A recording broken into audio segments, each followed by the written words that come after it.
Gentlemen, it's nice to have this chance to talk with you because as producers and designer, you were behind the scenes, and I'm sure you must have had some qualms maybe or some apprehension about how audiences would respond to this.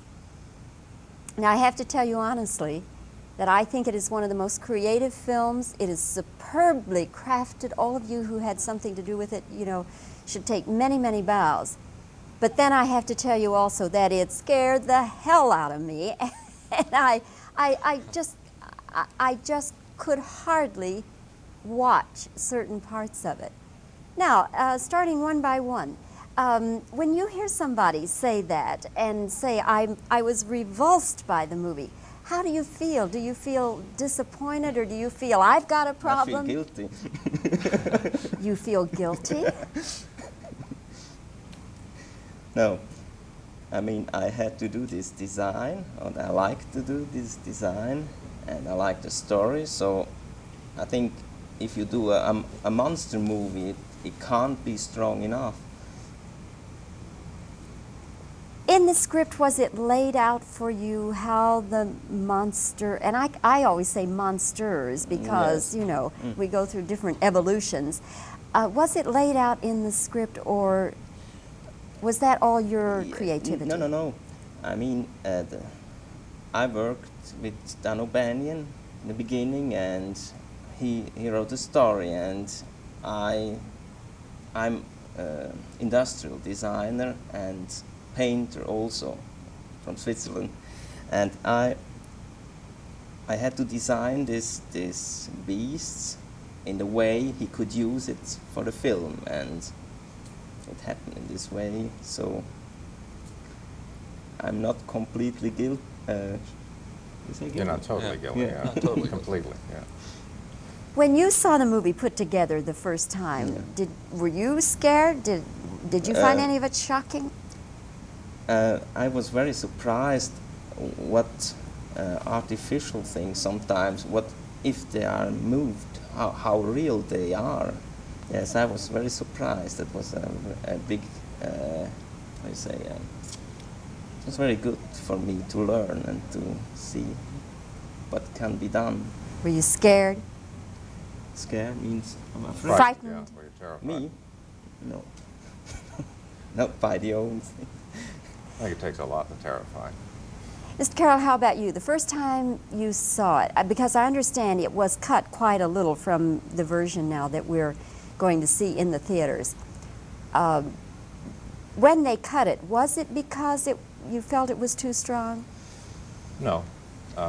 We actually, rather than cut, we really sort of trimmed a few things, but it wasn't for that reason. I mean, we intend to terrify the audience, and all of those elements have remained intact. We put a couple of small scenes back that lend a little explanation, a little clarity, but that's all we did. It's about 8 minutes shorter or something than it was when we previewed here in Dallas. Was it a highly controversial project in the early stages when Fox was trying to decide should we or should we not? Was there a time when you feared that perhaps they would not go along with the project? No, not really. We started on the project, bought the original screenplay, and David and Walter rewrote it. We bought it about 8 months, I think, before Star Wars came out.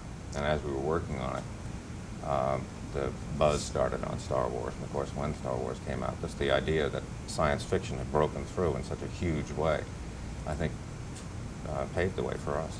You know, made it easier for us.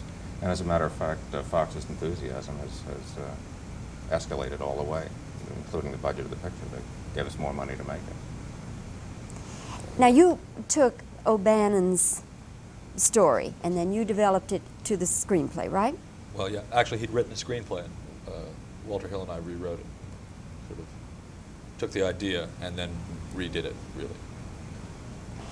Was his treatment of it even scarier than yours? No, I don't think so. I think that it was the basic terror elements in the movie have remained the same all the way through. I mean, those are, except we added one. We added one character. I don't really want to say if it's the Ash character. that's different. We made the one character a woman, for example, both characters women, and all the rest of that. That's sort of what we did. Was the hardware in the film, was there massive stuff built on sound stages, or is it pretty much Massive stuff built massive on sound stuff. stages. Massive stuff. Yeah. What was the budget on that alone, that hardware? Sets about $3 million. And how long did it take to build that? Well, we were building really all the time while we were shooting, so that. Yeah, we started in April, the actual physical construction, and we Built were the last all the way piece. through until October. That is very, very impressive. And was that all just imagination based on technology that we have thus far? You just developed it from there? Yeah, I mean the designer. It's rather more fanciful actually than that. It's an idea and a theory rooted in a sense of reality, but then carried to a farther extreme. And carried also because we tried to get, one of the things that we really wanted to do was keep the characters very naturalistic. We felt that had really never been done in science fiction before. To give it a feeling that it was a place where people worked, and that these guys were workmen, truck drivers in space, these guys, and all of the people, and arguing among themselves and about money and things like that, and keep it very normal in very bizarre, fantastic settings, but which would be treated by the people as we would treat this room, or anything like that. Well, gentlemen, it's been nice having this chance to talk with you, and look forward to having you again sometime in Dallas. We Thank you. you. Bye-bye. Okay.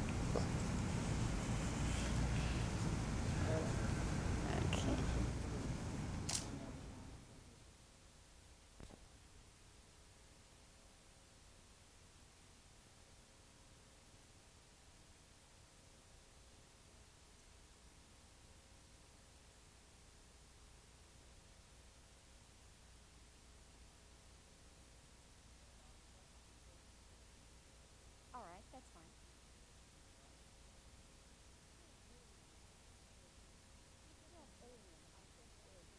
This film, Alien, I think is just a masterpiece of film creativity. I think all of you who were behind the scenes and contributed to it should take many, many bows, because it is truly magnificent in that respect. But to sit out there in the audience, it is absolutely the most terrifying and at times repulsive experience I have ever had in a theater. Now I wonder, when you hear someone like me say that they found parts of it repulsive, how do you feel? Okay.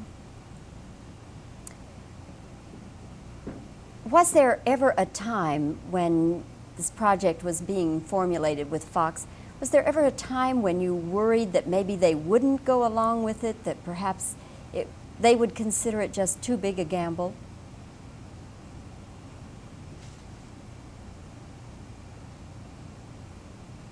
In designing the alien, was it laid out there in the script for you, or did you just have to conjure up what the monsters would look like?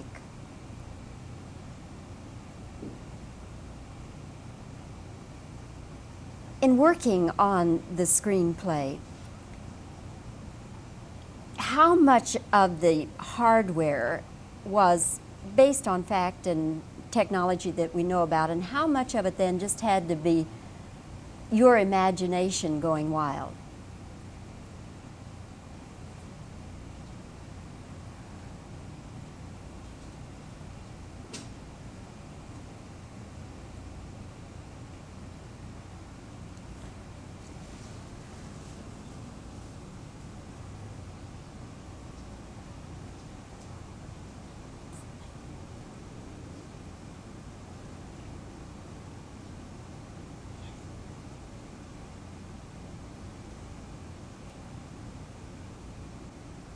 Okay, that should do it.